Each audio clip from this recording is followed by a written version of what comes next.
What's going on, Packers fans? Welcome to your Packers Daily Chat. It's game day. The Packers taking on the New Orleans Saints tonight in preseason contest number 2. Won't be having a live watch party, but gut reactions will be up after the game. Hope you're all having a fantastic Friday wherever you are. Packers fans worldwide. That's what we do here. We talk Packers Monday through Friday on Packers Daily.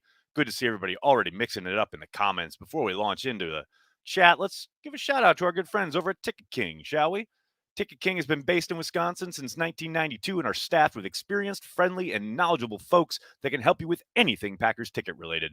They also partner with local Green Bay businesses for tailgates and bus transportation to the games. They are open on game day for last minute tickets, upgrades, and they even have a drive through window. You can head to the Cheesehead TV app and utilize the schedule where you'll find links to each individual game, both home and away. Ticket King is your home for Packers tickets. Make sure you check it out. Speaking of checking stuff out, if you're a regular here on the old YouTube, you may want to check out the Carry the G Club. That's right. We are kicking off the 2022 season with a brand new way for Packers fans worldwide to hang out with us here at Cheesehead TV. It's called the Carry the G Club.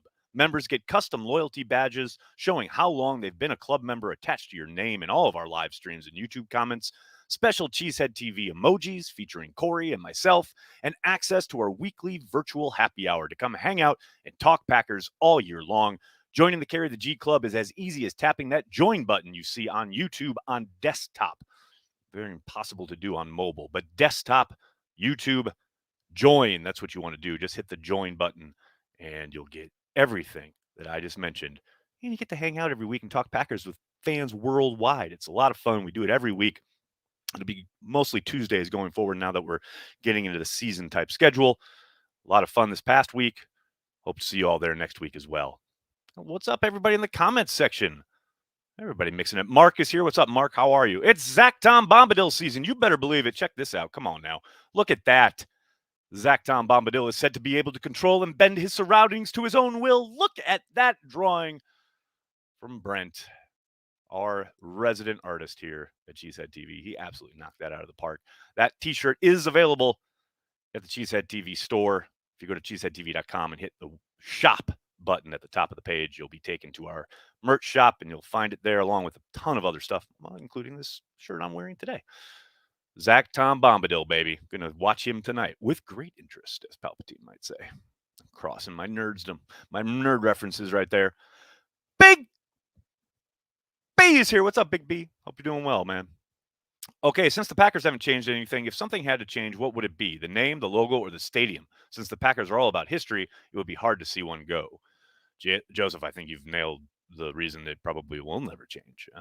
They do like to hold on to their history, celebrate it. I know a lot of the fan base is very traditionalist, and there would be a mini uproar if they ever changed the uniforms. That I have no doubt. And the name, you're not changing the name. The stadium, the thing I always talk about with Dream Drive and things of that nature, the whole reason I can tolerate it is because they don't sell the naming rights to Lambeau Field. If they ever did, I'd be nonplussed. I would be very upset.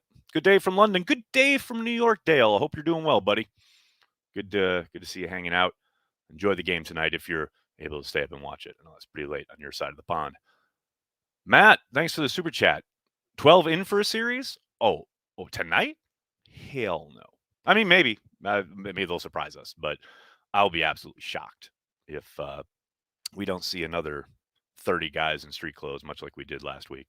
Maybe they mix in a few guys who weren't able to or didn't play last Friday night, but I'd be absolutely shocked if we saw Rodgers tonight. Illinois, thanks for checking out the stream on Twitch. I could see us altering the logo slightly at some point, but that's about it. It'd be a big move. I mean, maybe. Who knows? I mean, they've had that logo since what, Lombardi? You know, it's the Packers. I can't imagine they would ever mess with it, but you never know. Nags, once again, Packers have no wide receivers. Blah, Brandy. Well, we'll just let everyone keep thinking that, and then we'll come out and score 30 every week, and everyone will be like, how can they score 30 every week? They have no wide receivers. Can't wait. Cannot wait. If a Packers defender was to win Defensive Player of the Year this year, who would it be, Nags? I'm gonna go with Jair actually. If he starts holding on to more interceptions, he'd have a real shot at it. Um, obviously, the last time a Packer did it was Charles Woodson, another member of the defensive secondary. I think Rashawn Gary probably has an outside shot, but to me, Jair would be the one who would probably most likely get that nod. Hey, Nags, just joined Carry the G Club. Been following you since 2012. Football tonight on my birthday. Go Pack Go. A bearded Yeti. Thanks for joining the Carry the G Club and happy birthday. Hope you have a lovely birthday planned out tonight outside of whatever the Packers are doing. Have a great time carrying the G, man. Shadid, what's up? How you doing? Amar's here. What's up, Amar? There you go. Game day, baby. Let's go. Come on now. Any chance of Watson playing tonight? I'd, again, be very surprised. They've started bringing him along slowly past like walkthrough stuff, but I would be very, very surprised if he's a go tonight. That doesn't mean he won't be. Maybe they do get him out there for a little, handful of reps, but I'd be surprised if he's out there tonight. I would suspect they bring him along with the expectation that he would play the final preseason game, but we'll see. I've said it once. I've said it 100 times. Who needs receivers when the opposing offense can't even get past midfield? Hashtag D-Train. That's what I'm talking about. See? That's what I'm talking about. Any of the ones starting on D tonight? Donnie, we won't have the kind of official word of who's suiting up for another couple hours yet. But again, I'd be shocked if any of the real frontline guys, maybe Quay Walker, will see some time, much like he did last Friday night. But outside of that, I can't imagine like Stokes or Jair, Amos, etc. will get much, if any, action tonight. Michael, thank you for the super chat. Cassidy Hill said the other day that Bob Tunyon wants to be called Big Daddy T. Slow your roll, Bob. CHTV has the OG Big Daddy. Oh, I like Big Daddy T. That's good. I'll call him Big Daddy T. I mean, we got Big Dog. Now we get Big Daddy T. I still like Big Bob Tunyon. Big Bob is always my go-to, but I can adapt. I want to see Wyatt ball out. I hear you, David. I know they held him out last Friday night, precautionary mostly. I would love to see him get like 12 to 15 reps and watch him kind of wreck things up front against the Saints. That'd be a lot of fun. So funny watching Bears fans treat the preseason like the regular season. Hey, man, it's all they got. Let them be. They're having fun watching their team play in a preseason game against the Seahawks, who also look completely inept. Yeah, man, just let them have it. It's their Super Bowl. It's all good.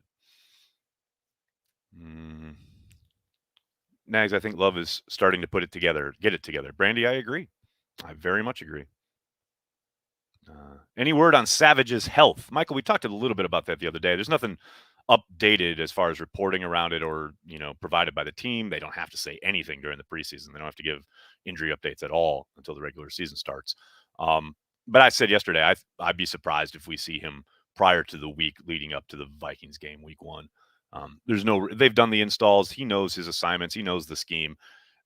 There's very little upside to getting him out there prior to the beginning of preparations for week 1. So I would expect him to be sat down and kind of on the shelf until then. You just with a hamstring, why risk it? The worst thing you can do is get out there a little bit too early and re-aggravate it and have it become a season-long thing you have to manage. There's no reason to do it, especially for some handful of preseason snaps. But once they start prepping for the week 1 game, putting in the game plan and things like that, then I think we'll probably see him back on the practice field. Saw Kenny Stills rumor today. Any traction to that or just speculating? Nate, I know he had tweeted out over the clip of Randall Cobb saying, doesn't matter what the rookies or young receivers think about Aaron Rodgers' approach. That's just the way it's done. And if you don't do it, then we're going to find someone else. And he did a raising hand emoji. I think that's just a player stumping for himself. I don't think it's even a rumor. And I get it, man. He's a free agent and loves the idea of coming to Green Bay and chasing a ring with Aaron Rodgers, catching balls from Aaron Rodgers. That's a lot of fun. But, if the Packers are going to sign him, they would have done it by now. And they want to see these young guys develop. They'll give these guys every opportunity. Now, if there were to be a string of injuries at the position, then that's the call they probably make. If not to Kenny, then to someone like that. But yeah, I don't think there's any kind of fire underneath that smoke. Nagler, where does the Motel Men group name come from? Phil, this is true. I literally just wanted it to sound like the Pet Shop Boys, except they had grown up. So I found alliteration in Motel Men, and I like the name. Ben and I both liked it, and we stuck with it. Kenny Stills will always be an 80s Packers safety to this guy. Dawson, right? I legit had that thought today when I saw people were talking about him on Twitter. I'm like, well, that's random. Oh, right, it's a receiver. I totally hear you, dude. Us olds. Hope the receivers hold on to the ball. Yeah, that would be nice, right? Especially so it doesn't ricochet and become an interception. That would be great. Nags, you taking the over or under for 800 yards for Romeo this year? I'll take under. I think he'll be productive. I'd say probably like 450, 500 is probably a little bit more realistic. Handful of touchdowns. I don't know, 4 or 5, something like that, maybe. But yeah, 800 feels like a lot. Next time you say Big Bob Tunyon, say it like Johnny Olson, Roddy, and Rich Field said it in The Price is Right. Big Bob Tunyon. I like it. Dobbs for 90 and a TD. What, tonight? Sure. Let's go just under 90. Let's go 70, 73. 73 yards and a touchdown. What's realistic for this defense in 2022? Pain. No, I don't know. Realistic. They can be a dominant force. They can win football games. They can absolutely set up the offense with field position and turnovers. I know everyone wants to label it, oh, it's going to be a top 3 or it's going to be top 5 or it better be a top 10. It has every possibility of being a top 10 defense. There's no doubt about that. I just want to see the situational stuff be improved from last year, whether that's red zone, some of the third down stuff, the struggles they had against mobile quarterbacks at times. I mean, they shut some guys down earlier in the year and then they completely let other guys run all over them. Like just a little bit more consistency. That's what I'm looking for. I mean, as far as like what the rankings will be, that all sorts itself out and I don't really care. It's about week to week consistency and improving in the areas where you struggled last year. Because make no mistake, until you show that you've improved in those areas, the offensive coordinators will like be attacking those things and trying to take advantage of you in the places where you were weak, and seeing right away, okay, well, yeah, have they improved here? Do they know, have they gotten better? Are they developing, etc.? Until you show that you fixed it or you have an answer, they're going to keep asking that question. Nagler, is there a reason that Fritz Schirmer didn't get the job when Holmgren left? I mean, that's quite a question. It's a really good one. A lot more involved than I can probably get into here, but Ron Wolf always said that he wanted someone with head coaching experience to take the job after Holmgren departed, and that's why Ray Rhodes got the gig. And you can quibble with the idea, and obviously it was one and done, and then they moved on to Mike Sherman, but he wanted someone who had been a head coach in the NFL before. And never forget, Rhodes had won NFL Coach of the Year in Philadelphia. True story, which is kind of crazy to think about with his 8-8 campaign in Green Bay. But that is like a very simplified version of what happened there. Carl, thank you for the super chat. Just an appreciation, super chat, Nags. Thanks for all you and Cheesehead TV crew do. Go Pack. Thank you, Carl. Greatly appreciate it, man. Hope you're having a great weekend. All I want from the D this year is to hear Joe Buck yell pick 6 more. Well, Kat, they only play on Monday night one time. That's right. Joe Buck is on ESPN. He and Aikman have moved. So you won't be hearing Joe Buck that much this year. You'll be hearing during Packers games, but you will hear him call the Rams game, that Monday nighter. But that's the only one. Was there anything more fun than those Holmgren years? Oh, man. It was a magic time. Kids today, they don't know. They don't understand like the way it felt, just the way it felt, especially that 96 season when you just knew they were the best team in the league. You just knew it from that first nationally televised game. I've told this story before. Edgar Bennett hauls in like a 30-yard wheel route up the right sideline against the Eagles. And I just knew it. I was just like, this is the team. This is it. No one can stop this team. Yeah, they had their issue middle of the year with injuries, but didn't really matter. Still the number one offense, still the number one defense, still insane special teams with Desmond Howard. I mean, you just knew. It was so insane. And just watching them get to that point, those Sunday afternoons back when they still played a lot of noon games, crisp fall afternoons, watching Favre kind of come and develop and, become the great quarterback that he became. It was just a magical time, man. Leroy Butler, Reggie's hump move. Man, even this tough stuff, even like the losing in Dallas year after year in the playoffs, but you could see they were getting better every year. You were knocking on the door, just had to get over that hump. Or the troubles they had in Minnesota. Don't forget that. The year they won the Super Bowl, they still lost in Minnesota. Minnesota was a house of horrors for them. Things like that. It was just, the whole time was just amazing to watch them go from this completely inept franchise when I was a kid to, okay, they've got something here in the quarterback. They've got a defense. They're starting to score a little bit. They're starting to move the ball a little bit with some consistency. Antonio Freeman, Robert Brooks, the whole thing. Edgar Bennett, Dorsey Levens was like a revelation. When at first he was a fullback. People forget. They forget he was a fullback. And then all of a sudden they started running him. And I was like, wait a second. Wait, this kid can run. He can catch? Wait, what? And then he just became one of the best players in the league. Yeah, that was a magical time, man. Magical time. Will Quay Walker help with mobile QBs? Shallow, I would think so, especially given his sideline-to-sideline ability. We've heard Aaron talk a number of times this camp about how things close down real quick with his defense, and Quay is a part of that equation as far as, the addition of his speed, being able to move. No matter what hash mark he's starting on, he's getting to the sideline no matter where the ball is. I think he'll certainly help his athleticism. I don't think he'll be much of a traditional spy in the sense of like, okay, you've got the quarterback, but his athleticism should definitely help in that regard. TKM, good to see you at your post, buddy. Thanks for the super chat.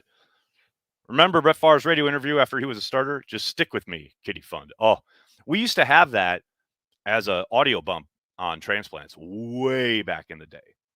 Like way back in the day, Corey had put together this like montage of audio clips, and that literally was one of them. Just he was like, you just gotta be patient, but I promise I can show I'm worth the number one pick. His little southern drawl. Oh, again, just magical times. Larry, thanks for joining the Carry the G Club. Greatly appreciated. Welcome aboard. Thanks for throwing down, buddy. How do you think Devontae Adams feels about going to a team where his car always breaks down? Get it, Jennifer? Ba-dum-bum, psh. Jennifer's here all week, ladies and gentlemen. Tip your waitress. Try the veal. Phil, thank you for the super chat. Can we challenge you on Twitch in Super Tecmo Bowl? If so, sign me up. Oh, Phil, this is fun. I like this idea. I got to get Super Tecmo Bowl. What system? But yes, I'm all down with that. I love me some Super Tecmo Bowl. That's fun. So it's a kitty fund instead of a puppy fund. What changed? Nothing's changed. All will be revealed prior to week 1. Whatever fund you need. I mean, if you want it to be a turtle fund, that's fine. Whatever you think Olive should have, that's the fund. If a team offered a second-round pick right now for Jordan Love, do you think the Packers would take it? Right now, doubtful. After the season, possible. We shall see. Bo Jackson in the Tecmo Bowl was a cheat code. You got that right, Brandy. No doubt about it. Derek Carr will end Adams' career. I don't know about all that, guys. I think Carr is probably better than most fans give him credit for. He's obviously not Aaron Rodgers, but I think he's going to be pretty damn productive with the weapons they put around him. Again, he's not – I don't think he's a great quarterback, but I think he's pretty damn good. He's a good NFL quarterback, no doubt. Believe that Love has shown enough that next year Packers will sign him to an extension. Well, Jeff, I mean, that's a lot. That's easier said than done. I mean, at some point, Jordan's going to want to play.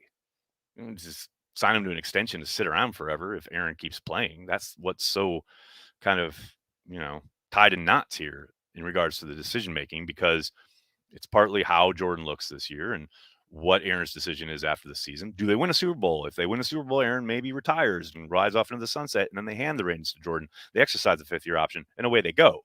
And then they probably talk extension at some point. But if Aaron says, I'm coming back, it's hard to see Jordan Love wanting to sign on board to be a backup for another year or two. He wants to go play somewhere, most likely, would be my guess. I mean, maybe not.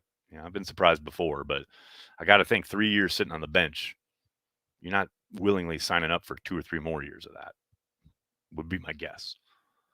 Carl, thanks for the super chat. Lord Nags, my clear memory of that Holmgren time was the, oh no, don't throw it. Then what a throw by Favre, heart attacks. Yeah, there was a lot of that. I mean, that's why I got into it with someone on Twitter last Friday night, because they were talking about Jordan Love and how awful those interceptions were. And I'm like, you want to see awful interceptions? Go watch the first couple of years of Favre as a starter. And everyone jokes that, oh, he did that his whole career. Like, no. The interceptions he threw, like his first 2 or 3 years as a starter, were infinitely worse than the stuff he did later in his career. I mean, just some of the dumbest shit you've ever seen on a football field. But it was part of his process, part of his growth and development, because of how much he needed to be reined in. And that's what made him and Holmgren so special. There's that famous clip of Holmgren on the sideline during a game getting ready to put in Mark Brunell. It was that close, right? It all works in concert. What's the next best tailgate scene with no lot one? Bart Starr Plaza? Jay, yes. Head over to the Rest Center. They got all sorts of stuff going on over there now. The Bart Starr thing, the Bart Starr Plaza tailgate is awesome. I know they have a new thing coming out this year called the Pit Stop, where you don't need a ticket, because like the Bart Starr tailgate, you need to buy a ticket. And I think it's like kind of an all-inclusive thing. But at the Pit Stop, you can literally just roll by and pick up a beer and chat for a little bit and then keep going. But yeah, that area is probably where you're going to want to be. Who knows? Maybe lot 9 turns into something, because I know a lot of the lot 1 folks are being displaced there. But yeah, as far as like things right now that I know will be hopping, yeah, the Bart Starr Plaza's part of it, and the Pit Stop at Rest Center, that's going to be where it's at. Mark, thanks for the super chat. Pizza night fun. Thanks, buddy. Really appreciate it. TKM, thanks for the super chat. How about Aaron Rodgers moving to the front office after they win it all? Director of Public Relations. Whatever, fun. Love you. Thanks, TKM.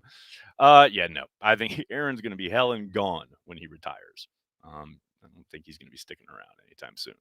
All right, everybody. I'm going to have to get going. Can't thank you enough for hanging out, talking Packers each and every day, Monday through Friday, right here on the Cheesehead TV social channels. Please do me a monster favor and hit like on the video, subscribe to the channel, and then tell your friends and tell your family. Cheesehead TV, we are devoted to Green Bay Packers fans worldwide.